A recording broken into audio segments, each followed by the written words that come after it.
Hello and welcome back to my channel. My name is Taylor. On this corner of the internet we talk about books and fiber.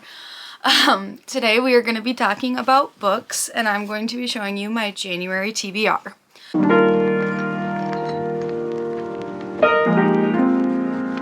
I have 5 books here that I'm really excited to read. One I have started a little bit. So let's just jump right in.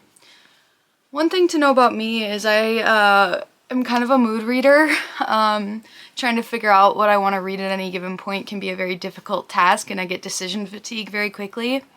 And if I were to, maybe I will do like a fun little TBR game in the future, but I know if I were to do that right now, I would like pull a slip of a book or whatever and be like, I don't want to read that. So I just picked out 5 books for this month and we're gonna go from there. So the first book that I have is one that I recently got from Barnes & Noble. It is called Bad Feminist Essays by Roxane Gay. And there is like not a synopsis on this book at all. It's all this like praise and stuff. So the thing that kind of got me to buy this was this first quip from Time Out New York. Alternately friendly and provocative, wry and serious, her takes on everything from girls to 50 Shades of Grey help to recontextualize what feminism is and what it can be. Roxane Gay is an author of color. She's a black woman, and it also mentioned in the introduction that she is identified as queer in certain parts of her, at certain points in her life. I'm not exactly sure what that means. Maybe she'll elaborate on it more.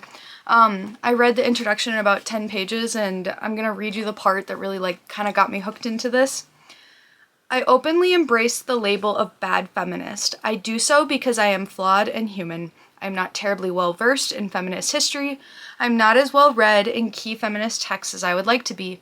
I have certain interests and personality traits and opinions that may not fall in line with mainstream feminism, but I am still a feminist, and I cannot tell you how freeing it has been to accept this about myself. I think that is a really good way to kind of introduce this book.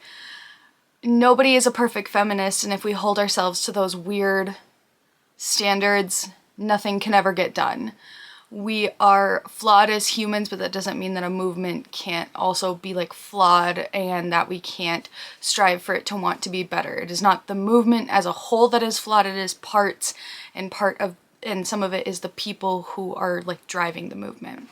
So I'm really excited to start in on that. Some of the other kind of main topics of conversation are gender and sexuality, race and entertainment, politics, gender and race. And then she talks a lot about like herself and her thoughts and stuff. So I thought this would be a really fun book to kind of start the year off of. I have quite a few other like feminist works that I do want to read, but I just got this one, so I'm kind of like, oh, this is the forefront of my mind. So next book I would like to read, I need to start the Throne of Glass series. So Sarah J. Maas, The Assassin's Blade. This is the prequel novella. I'm going to read it first. I know there's debate on whether you read it, I think, third or first. I'm deciding to read it first so that I can get a grasp for the characters. I read part of the first page last night when I was like starting to fall asleep. So this is about Celaena's adventures in the Assassin's Guild before the events of the first book. And I have read the first like 30-ish pages of Throne of Glass, and she's like in a prison when she first gets there. So I am excited to read this. I did read all of ACOTAR, so I am familiar with Sarah J. Maas's writing style. And I'm excited to hop into this. I need something fun. Third, this is also a book I got for Christmas. Women's Work, The First 20,000 Years. Women, Cloth, and Society in Early Times by Elizabeth Wayland Barber. So on this channel we also talk about the fiber arts. I crochet and I knit, and I really do want to talk more about like the history of those things and dive into different cultures and how they have like done their knitting or crochet or even weaving or spinning throughout the years. So this says 20,000 years ago, women were making and wearing the first clothing created from spun fibers. In fact, right up until the Industrial Revolution, the fiber arts were an enormous economic force belonging primarily to women. So I, as someone who also very heavily identifies with like feminism and all this sort of stuff, I'd like to read about the things that women were doing other than just, you know, child rearing and cooking and cleaning. So I'm excited. Some of the topics include the String Revolution, Courtyard Sisterhood, Island Fever, Land of Linen, the Gold Spindle, Plain or Fancy, New or Tried and True, Late Bronze and Iron Age Urban Industries. So just like a lot of different things. Not sure if this will read like a textbook or what, but I'm just so excited, and I'm excited to discuss it with all of you here. Next, we're going to do The City of Mist by Carlos Ruiz Zafón. This is a translated work of short stories that are based in Barcelona.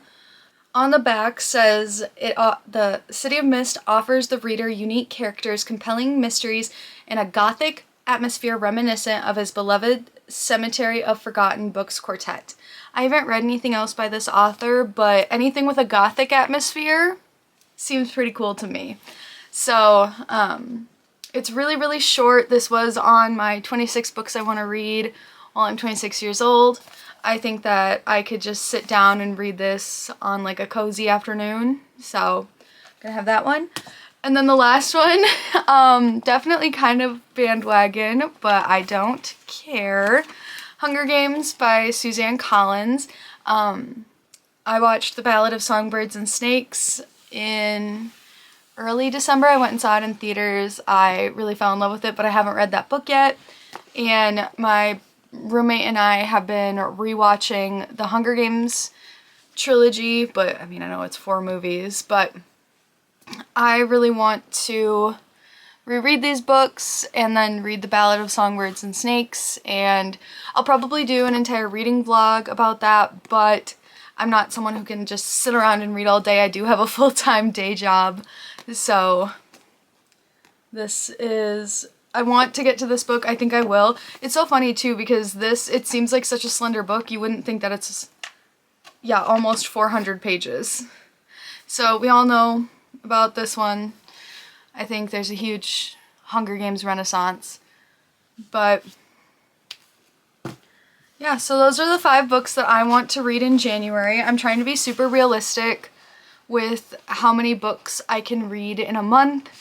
So one more book that I did forget that I did start that I do want to continue reading, and I'll probably finish it before the end of this month, is Flawless by L.C. Silver. This is book 1 of the Chestnut Spring series, and I have been hearing a lot of really good things about it. I read Done and Dusted by Lila Sage in December, and now I'm like, ooh, give me more small town cowboy romances. So that is another book. So that's 6 books then on my January TBR. Yeah, I hope you liked this video. Let me know in the comments below if you want to hear anything more about any of these books that I'm going to be reading. And don't forget to like and subscribe to the channel. Thanks for watching. Bye.